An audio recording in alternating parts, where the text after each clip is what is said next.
বিসমিল্লাহির রহমানির রহিম।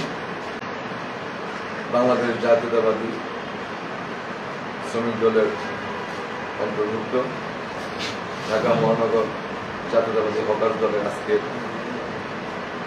এই ইফতার এবং দোয়া মাহফিলের আয়োজনে আমাদের দেশ নেত্রী, আপসের নেত্রী, গণতন্ত্রের মা, the mother of democracy Begum Khaleda জিয়ার সুস্বাস্থ্যের কামনা যে ইফতারের আয়োজন করা হচ্ছে।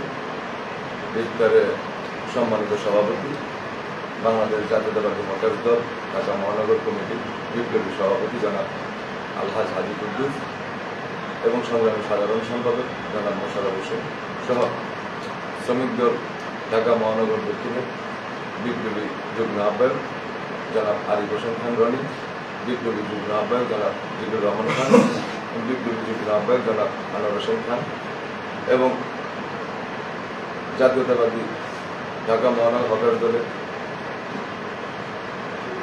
সংগ্রামী নেতৃবৃন্দ, ঢাকা মহানগর দক্ষিণের সদস্য শাহালি সোহেল, আব্দুর রহিম এবং মোহাম্মদ বিল্লাল, জালাল হোসেন, দীপন সহ বিভিন্ন থানা কমিটি এবং হকার দলের কমিটি এবং জাতীয়তাবাদী শ্রমিক দল ঢাকা মহানগর দক্ষিণে সকল সহকর্মীকে জানাই বাংলাদেশ জাতীয়তাবাদী শ্রমিক দল ঢাকা মহানগর দক্ষিণের পক্ষ থেকে পবিত্র মাহে রমজানের শুভেচ্ছা গ্রহণ। সংগ্রামী বন্ধুগণ, আমরা বলি দীর্ঘ 18 বছর, অনেকে হয়তো বলি দীর্ঘ 16 বছর। 2007 সালের পর থেকে বাংলাদেশ জাতীয়তাবাদী দলের এ সকল নেতৃবৃন্দ এবং সহকর্মী আমাদের প্রিয় নেতা প্রেসিডেন্ট জিয়া রহমানের আদর্শে এবং আমাদের প্রিয় নেত্রী দেশ নেত্রী বেগম খালেদা জিয়ার নেতৃত্বে, আমাদের প্রিয় নেতা জনাব তারেক রহমানের নেতৃত্বে বাংলাদেশ জাতীয়তাবাদী দলের সকল নেতা কর্মী এই দীর্ঘ 18 বছর নির্যাতন, জুলুমে, নিপীড়নে অতিষ্ঠ হয়ে পড়েছিল। আমরা এই দীর্ঘ 18 বছর কোথাও ঐক্যবদ্ধভাবে আমরা বসতে পারিনি। কোনো সামাজিক অনুষ্ঠান, কোনো ধর্মীয় অনুষ্ঠান, কোনো রাজনৈতিক অনুষ্ঠানে আমরা স্বাধীনভাবে অংশগ্রহণ করতে পারিনি। আল্লাহর এক অশেষ সহমতে এই বৈষম্য বিরোধী ছাত্র আন্দোলনের পরে 5ই আগস্টের পরবর্তী সময়ে এই স্বৈরাচার শেখ হাসিনা পতনের পরে, স্বৈরাচার সরকার পতনের পরে আমরা সকলে ঐক্যবদ্ধ হয়ে আমরা বিভিন্ন অনুষ্ঠানে অংশগ্রহণ করি। এই জন্য আমরা সর্বপ্রথম মহান রাব্বুল আলামিনের কাছে কৃতজ্ঞতা প্রকাশ করি এবং ধন্যবাদ প্রকাশ করি এই বৈষম্য বিরোধী ছাত্র আন্দোলনের যে সকল ছাত্র শ্রমিক জনতারা শহীদ হয়েছে, যে সকল সহকর্মী এই যুদ্ধে অংশগ্রহণ করেছে এবং যে সকল সহকর্মীরা আমাদের সাথে ঐক্যবদ্ধ হয়ে রাজপথে ছিলেন, তাদের সকলকে আমরা ধন্যবাদ জানাই। যারা এই আন্দোলনে অসুস্থ হয়েছেন তাদের সুস্থতা কামনা করি এবং তাদের পরিবারের সকল সদস্যদের জন্য আমরা দোয়া করি। আমি আরো কৃতজ্ঞতা প্রকাশ করি আমাদের বহুদলীয় গণতন্ত্রের প্রবক্তা, এই বাংলাদেশের স্বাধীনতার বছর শহীদ প্রেসিডেন্ট জিয়া রহমানের বৃহত্তর মাত্রা কামনা করি। দেশ নেত্রী বেগম খালেদা জিয়া সুস্বাস্থ্যতা কামনা করি, আমাদের প্রিয় নেতা জনাব তারেক রহমানের সুস্বাস্থ্যতা কামনা করি এবং আমাদের প্রিয় নেতা জনাব মরহুম আরাফাত রহমান কর্তব্যের আত্মার মাত্রা কামনা করি। বাংলাদেশ জাতীয়তাবাদী শ্রমিক দলের যে সকল নেতা কর্মীরা দীর্ঘ 18 বছর আন্দোলন সংগ্রামে অংশগ্রহণ করে শহীদ হয়েছেন, রক্ত দিয়েছেন, তাদের আত্মার মাত্রা কামনা করি। সংগ্রামী বন্ধুগণ, দীর্ঘ 18 বছর এই স্বৈরাচার সরকারের নির্যাতন, নিপীড়নে গুম খুন হয়ে এই দেশের মানুষের স্বাধীনতা এবং সার্বভৌমত্ব, এদেশের মানুষের যে মৌলিক অধিকার, গণঅধিকার, ভোটাধিকার, এদেশের গণতন্ত্র হরণ করেছে। এদেশের নির্বাহী বিভাগ, বিচার বিভাগ, আইন বিভাগ, শাসন বিভাগকে একদলীয়করণ করেছে, একনায়কতন্ত্র প্রতিষ্ঠা করেছে। এদেশের সামাজিক অবস্থা, রাজনৈতিক অবস্থা, ধর্মীয় অবস্থা ধ্বংস করে দিয়ে এদেশের রাষ্ট্র কাঠামোকে ধ্বংস করে দিয়েছে।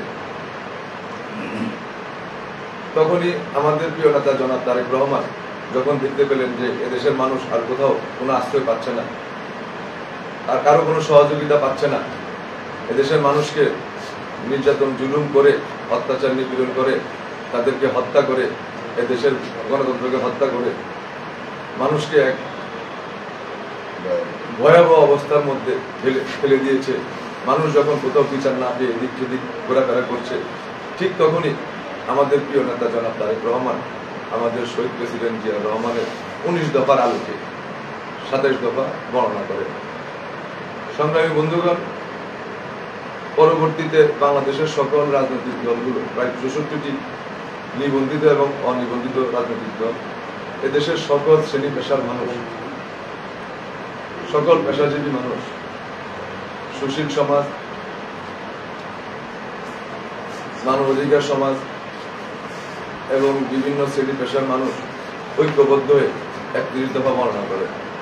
এই 31 দফার মধ্যে এই বাংলাদেশের স্বাধীনতা এবং সার্বভৌমত্ব নিহিত রয়েছে। 31 দফার মধ্যে এই বাংলাদেশের মানুষের মৌলিক অধিকার, ভোটাধিকার, গণ অধিকার এবং এদেশের গণতন্ত্র নিহিত রয়েছে। এই 31 দফা যদি বাস্তবায়ন হয়, এই বাংলাদেশ একটি স্বাধীন এবং এদেশের স্বাধীনতা এবং সার্বভৌমত্ব রক্ষা হবে। এই বাংলাদেশের মানুষের একটি উন্নত জীবন মানের ব্যবস্থা হবে। তাই আমাদের প্রিয় নেতা জনাব তারেক রহমান এই 31 দফাকে বাস্তবায়ন করার জন্য বাংলাদেশের সকল রাজনৈতিক দল সহ জাতীয়তাবাদী চেতনা বিশ্বাসী সকল নেতা কর্মীকে বাস্তবায়নের জন্য নির্দেশনা দিয়েছে এবং এই স্বৈরাচার শেখ হাসিনা পতনের পরে এই বাংলাদেশকে একটি উন্নত রাষ্ট্র গঠন করার জন্য এদেশের রাষ্ট্র সংস্কারের ব্যবস্থা করেছে। তাই আমরা এই বর্তমান যে সরকার রয়েছে এটাকে আমরা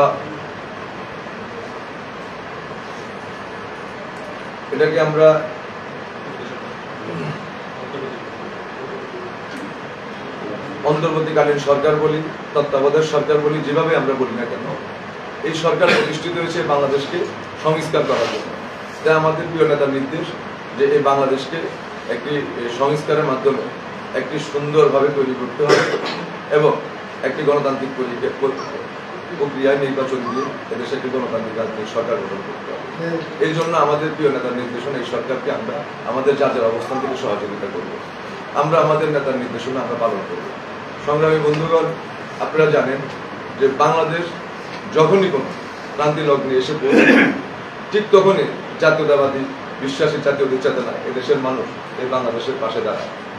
যেমনটা দাঁড়িয়েছিলেন আমাদের প্রিয় নেতা 1971 সালে যখন এই পাকিস্তান যখন এই বাংলাদেশের মানুষের প্রতি অত্যাচার, নির্যাতন, জুলুম করেছিলেন, এদেশের মানুষের প্রতি যখন বৈষম্য তৈরি করেছিলেন, এদেশের মানুষের অধিকার রক্ষা করার জন্য আমাদের প্রিয় নেতা শহীদ প্রেসিডেন্ট জিয়াউর রহমান স্বাধীনতার ঘোষণা দিয়েছেন এবং সশস্ত্র যুদ্ধ করেছেন। সশস্ত্র যুদ্ধ করে এদেশকে একটি স্বাধীন রাষ্ট্র হিসাবে উপহার দিয়েছেন, একটি মানচিত্র এবং একটি পতাকা উপহার দিয়েছিলেন। পরবর্তী সময় 1974 এবং 75 সালে আমরা দেখতে পেরেছি এদেশে যখন আবার দুর্ভিক্ষ শুরু হয়েছিল, এদেশের মানুষ যখন আবার হতাশাগ্রস্ত হয়ে পড়েছিল, এদেশের মানুষের মধ্যে যখন দ্বিধা বিভক্তি শুরু হয়ে যায়, একে অপরের প্রতি যখন আস্থা হারিয়ে ফেলে, যখন বাকশালে পরিণত হয়, তখনই আবার আমাদের প্রিয় নেতা শহীদ প্রেসিডেন্ট জিয়াউর রহমান 19 দফা সিপাহী জনতা বিপ্লবের মাধ্যমে এদেশে বহুদলীয় গণতন্ত্র প্রতিষ্ঠার মাধ্যমে এদেশে আবার স্বাধীনতা অক্ষুণ্ণ রাখার জন্য তিনি নতুন একটি প্রচেষ্টা তৈরি করেন, যে যার মাধ্যমে এদেশে বহুদলীয় গণতন্ত্র প্রতিষ্ঠিত হয়, আবার এদেশের স্বাধীনতা রক্ষা। আপনারা দেখেছিলেন পরবর্তী সময়ে 1990 সালে যখন স্বৈরাচার সরকার আবার এদেশের মানুষের প্রতি অত্যাচার, নির্যাতন, জুলুম করে, এদেশের স্বাধীনতা এবং সার্বভৌমত্বের প্রতি হুমকি আসে, এদেশের মানুষ যখন গণঅধিকার, ভোটাধিকার থেকে তারা গণঅধিকার, ভোটাধিকার হরণ করা হয়, ঠিক সেই সময় আমাদের প্রিয় নেত্রী, দেশ নেত্রী বেগম খালেদা জিয়া আপসীন নেতৃত্বের মাধ্যমে এই দেশ থেকে স্বৈরাচার পতন করে। ওই সময় আমরা দেখেছি অনেকে স্বৈরাচারের সাথে হাত মিলিয়েছিলেন, কিন্তু আমাদের নেত্রী এদেশের মানুষের সাথে ছিলেন, এদেশের মাটির সাথে কোনো বেইমানি করেননি, এদেশের মানুষের সাথে কোনো বেইমানি করেননি। মানুষের অধিকারের জন্য, দেশের স্বাধীনতা এবং সার্বভৌমত্ব রক্ষা করার জন্য আপসীন নেতৃত্বের মাধ্যমে স্বৈরাচারকে পতন করে এদেশে আবার গণতন্ত্র প্রতিষ্ঠা করেছিলেন। পরবর্তীতে আমরা আবার দেখেছি 2007 সালের পরে যখন আবার একটি 111 তৈরি হয়, তখন বাংলাদেশের